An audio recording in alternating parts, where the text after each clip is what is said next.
Bulls passion, my passion, baseball. It's back. The second half of the season. Second half of the season. 186 games. They're not playing. At least it's real games. You see what I did right there? If it was a 180-game season, right. we'd be at the halfway point. Yeah. Let's get it going. It's 162, but it's always been referred to as the second half. Yeah, here we go. Even though it's like halftime coming at the 34-minute mark of an NFL game. But it counts, though.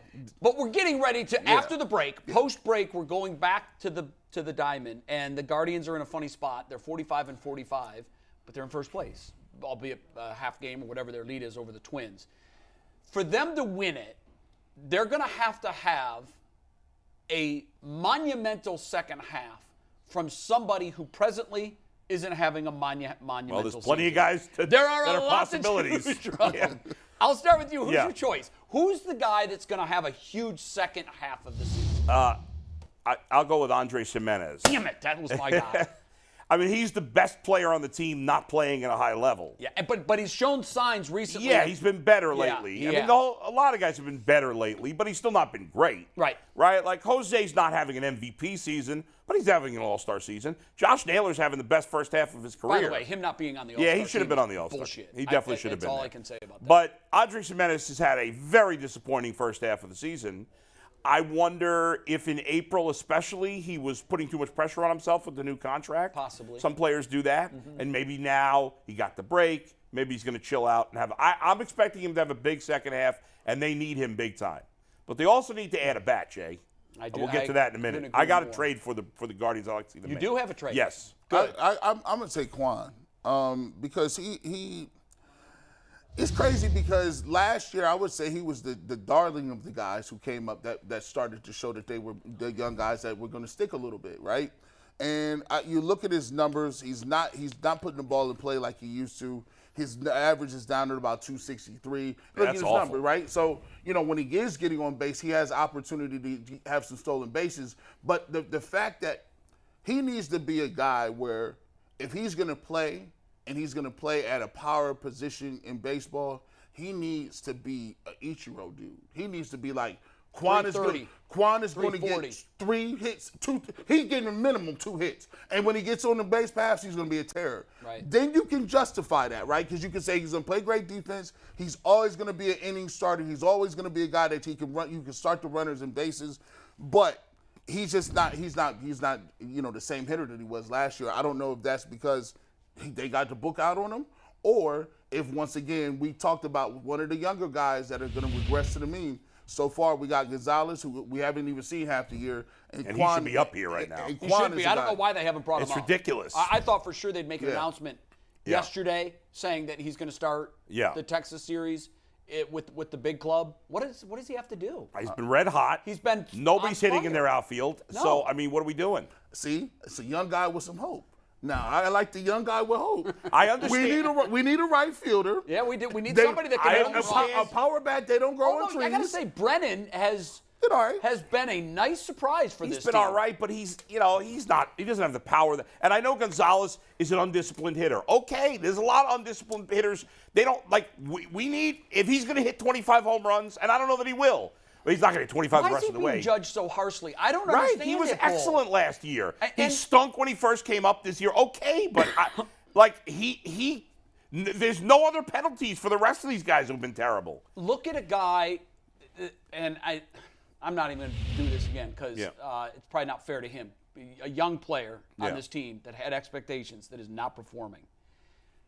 Why is it that a player like that is getting more leash where Gonzalez, who was a playoff hero, if you would have told me last October, as he was circling the bases after hitting a walk-off playoff series deciding home run, that he would get a handful of games in the beginning and then be of the year? relegated to the minor leagues, I would have said no way, because that violates Tito's constitution is to give these guys slack. It's like, I know they have a philosophy as a team that they don't want guys to strike out a ton, but they've almost gone too far. It's like they don't want to have any guys like that. When a lot of guys like that in baseball that have power especially are going to strike out. Well, the player that I'm talking about strikes out 4 out of every 10 at-bats, I believe. Well, who are you talking about now specifically? Well, let's just guess. Who is the guy that's on this roster that has been coming.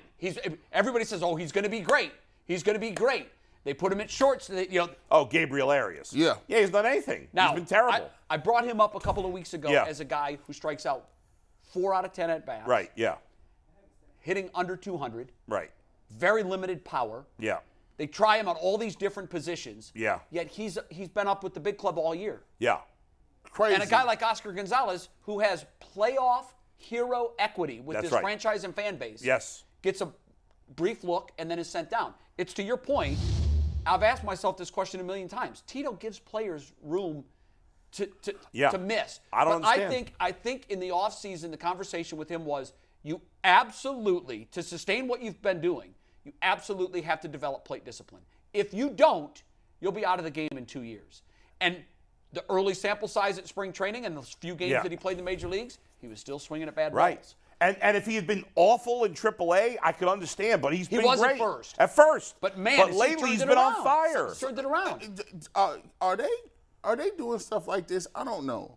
Are they going into the season being like, this season, our priority is to see this guy, this guy, this guy. If this guy, well, Gabriel Arias is certainly on the list he's of on the guys they want to see. Or he's going to get first crack, and he needs to fall completely off. You know what? They've devalued his trade. His trade all these stock guys is devalued. I mean, you think about all these young players. All their trade values are down. I mean, it's unfair to Bo Naylor because he hasn't played that much. But I'm okay with Bo. No, 100%. He's done a great job behind the plate. Agreed, and I want him playing the rest of the season next year. Too. But at the moment, his trade value is lower than it would have been a year ago. Yeah, probably. Same thing with we've been hearing about George Valera for years. He's batting like $150 in AAA. No, it's not all these guys, we keep hearing about all these prospects. It's time to get some proven hitters, even if they're guys who are not perfect, because it's hard to get guys that are perfect, and teams don't want to trade them. But let me throw you out a trade right now, which makes a lot of sense. Okay. All right. Let's go get Tyler O'Neill from St. Louis, okay? You've mentioned him, I think, before. Yes, he's been hurt. He's missed most of the year. He's only played like 25 games. I think he's just about ready to come back off the injured list within a week or so, okay? Now, 2 years ago, he had 30 home runs. Mm-hmm. Last year, he missed about 60 games, still hit, I think, close to 20 home runs. So he's on pace for mid-20s. Right. All right? He's an excellent fielder, which we know everybody's obsessed with. Right. So I think he's won 2 Gold Gloves. He can run the bases, but he's actually got power. Now he's a flawed player. He strikes out, but they're looking to move. They're looking to sell. He also spends a lot of time on the unavailable He's been hurt, list. no doubt. But I can't trade for a superstar right now because any good team that has a superstar hitter is not going to trade him right now. That's something you'd have to do in the offseason. But I could get Tyler O'Neill at a cheaper price because they want to move on from him. It's going to be a number of prospects, right? I'm thinking straight up for Logan Allen. I think that's a fair trade. Oh, wow. Yeah. I don't think our pitching depth right now is deep enough to do that. I think I would do it because I thought they were going to trade Bieber for most of the year, and I don't think they're going to now because he's not pitching well enough. Yeah. And I think at this point, Savali's pitching real well. Kudos to him. Savali's pitching great. I was about to give up on Savali before this year. You did give up on him. Pretty much. You didn't. Yeah, that's more fair to say about to. I was pretty much done with him. He's been great. Obviously, Williams and Bybee are here to stay. Sure. So if you're not trading Bieber, then Allen at best is your 5th starter. I know he's a young pitcher, but he doesn't have the stuff that Williams or Bybee have. He's a nice pitcher, but his fastball's not special. Sure. He's a nice pitcher. I think he's a middle-of-the-rotation guy. I know Quantrill's been awful, but he's still here. They eventually maybe will get a Espino in another year or two. You still have McKenzie. I know he's in it. I think in the long run. My expectations for Espino have dramatically declined. But you've got enough pitchers in the system, and they, unlike with the hitters where we hear about them all the time and many flop, their pitchers always pan out or almost always pan out. So I'm okay trading a nice pitcher in Logan Allen, but not a special pitcher. Yeah. And I would trade him for Tyler O'Neill in a deal. I'd love to have O'Neill, but I just don't want to. I don't want to chip away the pitching depth that we have right now. Hey, listen, if you could trade some of the hitters in the minors, I know, but they're damaged now. Right. But if I have to trade Logan Allen to get a proven good hitter, again, I know he's been injury prone. That's the one flaw. Let me ask you this: I think Oscar Gonzalez still has trade value. If the Guardians aren't going to call him up, I'm confused. Then why not move him? I'm yeah, confused. but is his trade value down too? Probably less it's frustrating. than what it was like, last like, year, for sure. Again, the long term we don't know yet. I'm not killing the Guardians for this, but at the moment, Nolan Jones has played well for Colorado. He has. Will Benson's playing real well for Cincinnati. Real well. Since he's come back. He's had some moments. Since in the beginning of the year when he started with the team, he was awful. Awful. But That's since why I he's can't come say- back, he's played really well. I'm not saying he's a star. Yeah. I'm saying he's been a contributed. serviceable- yeah, he's contributed. That's fair. Like we got our outfield. Brennan's contributed. He's Yeah. contributed. Yep. Straw. We've been through it a million times. The lack of power in our outfield It's just killing them. There's no way in today's modern game, Yeah. and I hate to be definitive about this and, Yeah. and kill anybody's hopes, Yeah. but in today's modern game, the way it's played, Yeah. a team with two corner outfielders that can't hit home runs can't Right. win a World Series. No. Can't do it. No. And that's it. I mean, it's like, and nobody's asking the Guardians to be first in home runs, but you can't be 30th.